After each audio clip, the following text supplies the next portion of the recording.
Hello everybody, this is Andrew, also known as Nature Man. In today's video we're going to be talking about mulching trees.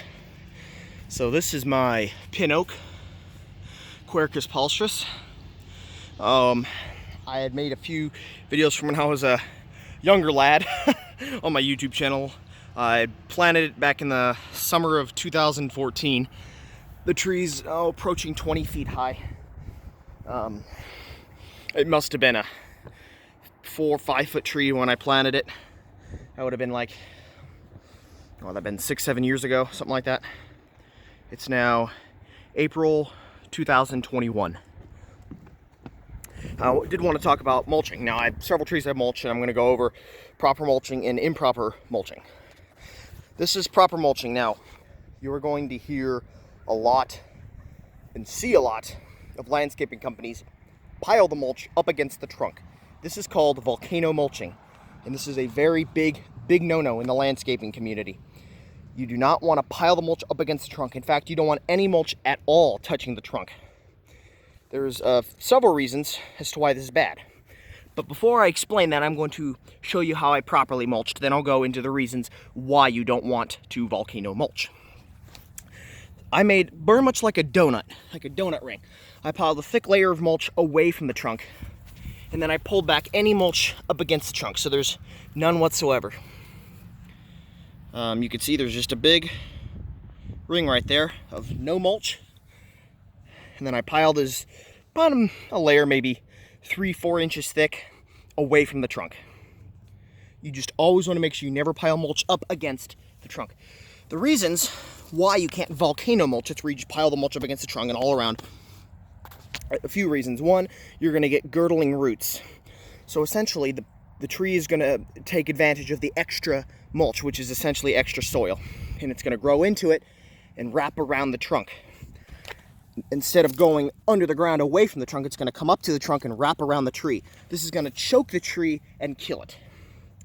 Another reason is mulch gets very hot in the summer.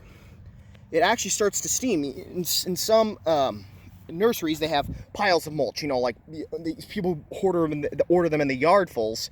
They have like 20, 30 foot high mulch piles that they use. And sometimes they can get so hot it can catch fire just from getting the sun's heat. So obviously your trees are never going to catch fire if you have like a foot thick of mulch, but it is going to burn it. It can be over 150 degrees Fahrenheit against your trunk and essentially burn your tree alive.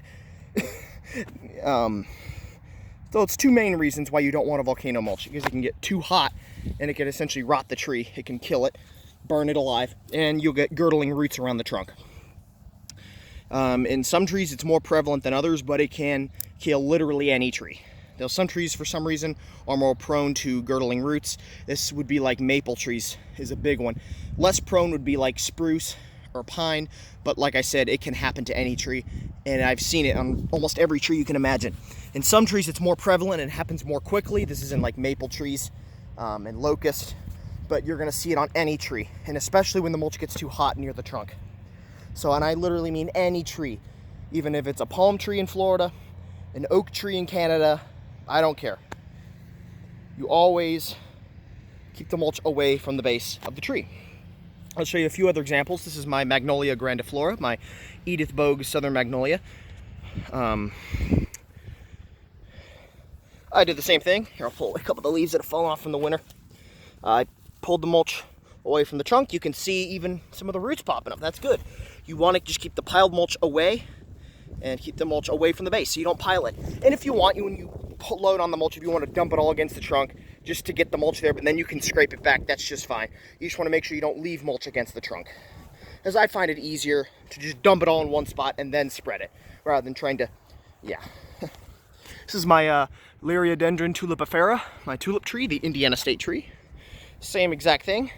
Piled mulch, kept it away from the trunk. My red point maple, Acer rubrum Frank's red. It's a cultivar of red maple. It's a little more narrow. It still has a good spread to it, but it's a little more narrow, so it's better for most urban homes.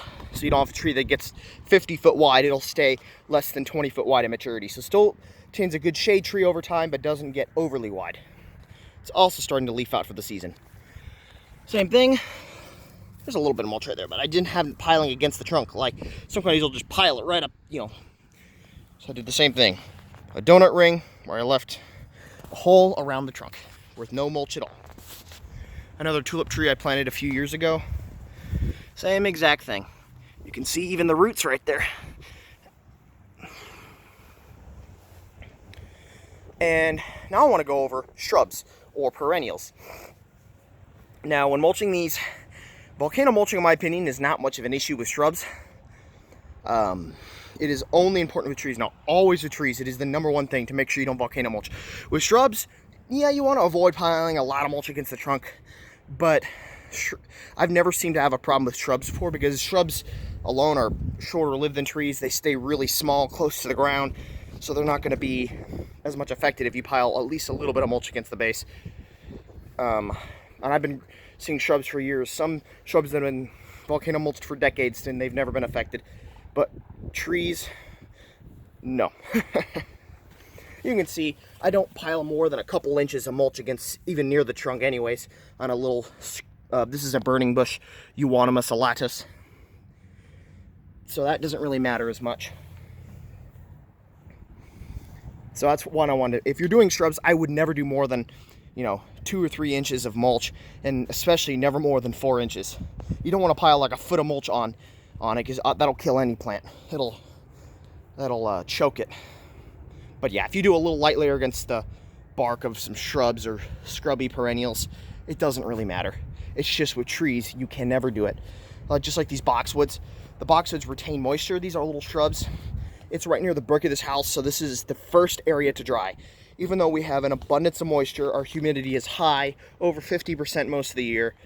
And on top of that, we get a lot of rain and we have all clay soil. It's very hard for soil to dry here. Exceptions being on slopes or near a brick wall, where they are always the first to dry. These boxes have been here for about 3 years. The past 2 years, I've had some dieback on them during the summer, as they just dried up. So mulching is essential, and I need at least a little bit of mulch near the base of these plants because they dry up very, very quickly. Like I said, I never do a thick layer, just a very big, thin layer of mulch. And I reapply sometimes by late summer. I do it first in March or April, then I can do it again in midsummer if I have to. But it's only ever required once a year. But if you want to do a second layer later in the summer, that is more than okay, even on your trees. These are the day lilies, which are also popping up. You can see this is a thin layer all around. They benefit from a little bit of mulch right up to the plant themselves, not spaced away like a tree. And it'll also help with moisture retention. It'll decompose and actually fertilize the soil. The mulch and cow manure will decompose and fertilize the plants. And it'll also retain moisture. Heck, I even put some on my little deck boxes here, some mulch. And that is how you properly mulch your trees. And I do want to say this, volcano mulching is a big issue. There are a lot of companies that volcano mulch. The main reason being, they're not professionals. They're hired for cheap labor.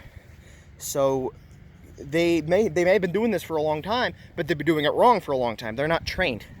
They're not an actual landscape designer or an architect. They didn't go to school. They didn't study this. They were just hired on for cheap labor because they're in need of a job. So that's really a problem. Even though it's a company, it's been around for 20 years. Well, they've been doing it wrong for 20 years. And because sometimes the problem of volcano mulching isn't noticed for years later, so they can kind of get away with it. That's the big issue. It's not like, oh, the tree dies that year. Sometimes it can take several years for a tree to become affected. So the homeowner, the company landscapes for the homeowner and mulches the trees, they don't notice. And they think, oh, it died because of stress or, a disease, when in reality it was volcano mulching. And that's how the companies can get away with it. So make sure if you hire a company that if they're volcano mulching, fire them immediately. Do not continue to let them landscape your yard.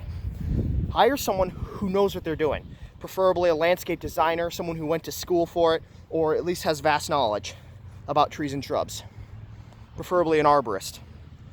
But if you trust your landscaping company and they do it right, then by all means, let them continue to landscape your yard. But if they're volcano mulching, fire them. I hope this is a very valuable lesson to all you landscapers out there, or just garden enthusiasts. This is Nature Man signing off. Bye.